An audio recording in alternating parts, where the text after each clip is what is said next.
Good afternoon. It's 6. Well, it's evening. Wednesday, free agency day officially. Although I think it started Monday. I mean, there were deals being made on Monday. They really can't go into effect until they sign today. I guess. I guess with the virus causing all these issues, they can't even do that. They can't even sign. So it's kind of up in the air. But we know that it's real, and players are moving around, and we got a lot to talk about.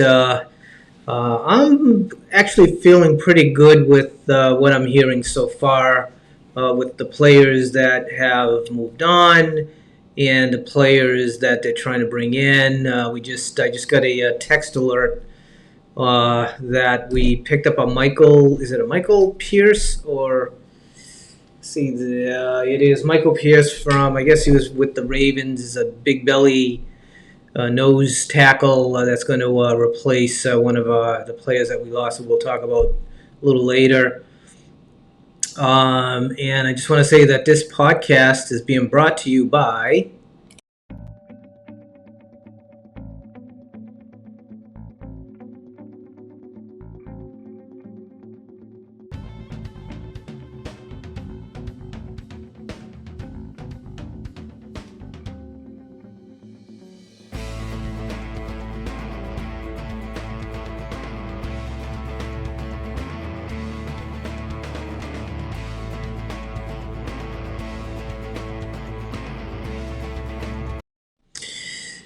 So let's talk about the big one. Stephon Diggs is no longer a Viking. I don't know what your thoughts are, but let me share mine. First of all, I think it was a great deal for us. When you think about it, we pick him up as a fifth round pick. He comes in, he plays lights out from the time he got in a game against Denver. I don't know if you remember that game, but he just balled out right away. He gave us a memory of a lifetime with the Minneapolis Miracle game, and I was actually in the stadium when that happened, so it's a memory I'll always have.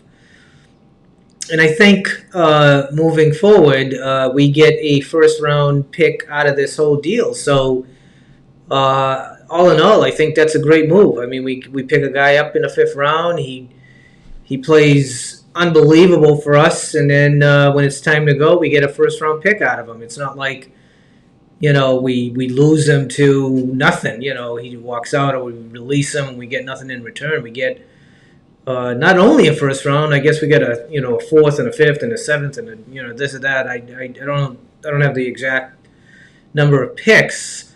We gave up a seventh round this year, I think it was, to the Bills. So on a scale of 1 to 10, it's at least a 9. I don't know what makes it a 10, but it's certainly a 9. Maybe even a strong 8.5. I'm not upset with Stephon at all. Being a receiver, you're running as hard as you can on every play, thinking you're going to get the ball, and when you don't get it, eventually it starts to wear on you. And it's not like a running back when he knows he's going to get the ball at least 10 times a game, 20 times a game, sometimes 30. Receivers aren't guaranteed that they're going to even get a look. So him being frustrated, we didn't like to see it, but I can understand it. Again, I think this is a really good move for this organization. Let's leave on top. I have nothing to hate Diggs about. I think he's going to do well in Buffalo, but I'm excited about the picks that we get out of it, or the picks, because we're going to get a first, third, and a fourth, or something like that. So awesome, Diggs. Thank you so much. Good luck in Buffalo.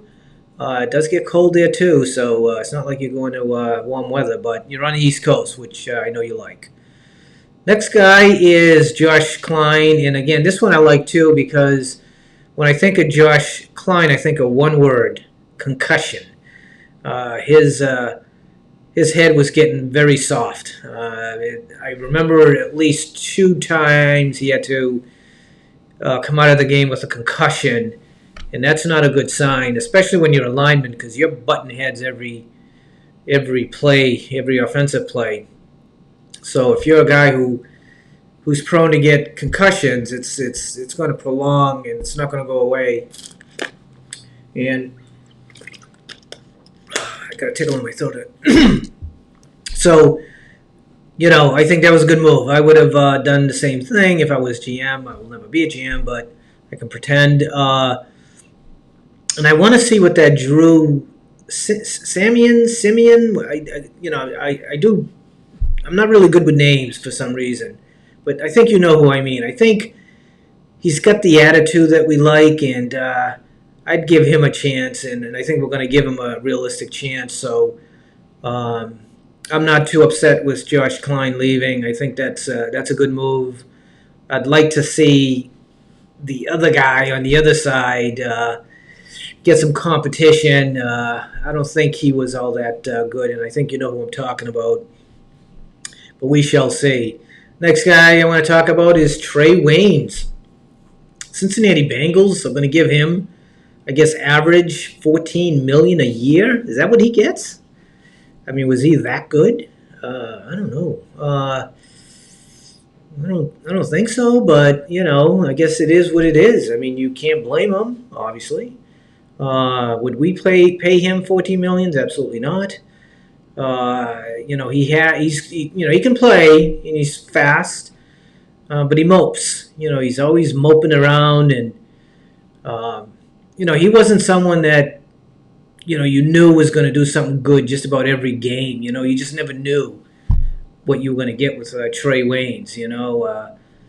He certainly let a lot of receivers catch the ball in front of him and over him, enough to where you weren't like, oh my God, he's the best thing since sliced bread. But I don't think he's a $14 million a year corner. He is a first round pick, I understand, but I guess it is what it is. I'm glad we don't have to pay it. We certainly need to start looking at a cornerback, but I don't want to pick another cornerback in the first round. I want something else. We picked Trey, we picked Xavier, we picked Mike Hughes, who's going to come back, and he's a player. The only concern with him is he gets hurt. He's always, now he's got the neck issue, which is not good. But he can play. I like the way he's quick, he hits, and he's a good cover guy, and he's going to get better. So let's see what happens there. And then last guy I want to talk about is Linval Joseph. Again, I was saying his name wrong, but he struck a 2-year deal with the Chargers for $17 million, so that's $8.5 million a year, or $9.5, or whatever it is. Good for him. He was on the books for us for like $12 million or something like that. I guess just too much money, and he's getting old, and it's a young man's game, as they say. So we just picked up this Michael Pierce. Let's see what he can do. It's gonna be good. It's gonna be real good, and I'm looking forward to the draft now. I really enjoyed the draft. I like to see who we pick, who's going to help us. We got a boatload of picks. 2 number ones, a second, a couple of thirds, I think. Some picks that we got from losing some players in the past. We got a bunch of 7s and this and that. So we're going to bring a whole new family members in on April. So, once we get by this virus thing and we get back to normal, I'm pumped for the new year. Oh, and Kirk was extended for 2 years at $33 million a year, which kind of begs the question, why does the guy from New Orleans, again, I'm blanking out on names, that quarterback, he extended for 2 years for $50 million, which is 25 a year, and Kirk we extend Kirk for 66. At 33. So why is he worth more than Drew Brees? That's a guy I'm trying to think the name. So other than that, it's all good in the hood. Let's look forward to this continued free agency. It sounds like Anthony Harris could be traded for some more picks. Would you want to see that?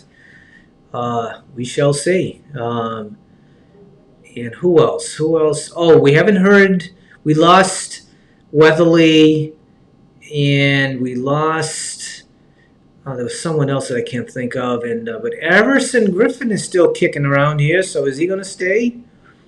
Not sure. I'll have another podcast this week because we should know more as we move forward. So let's finish this podcast with a nice Skol chant. Give me a Skol. Skol.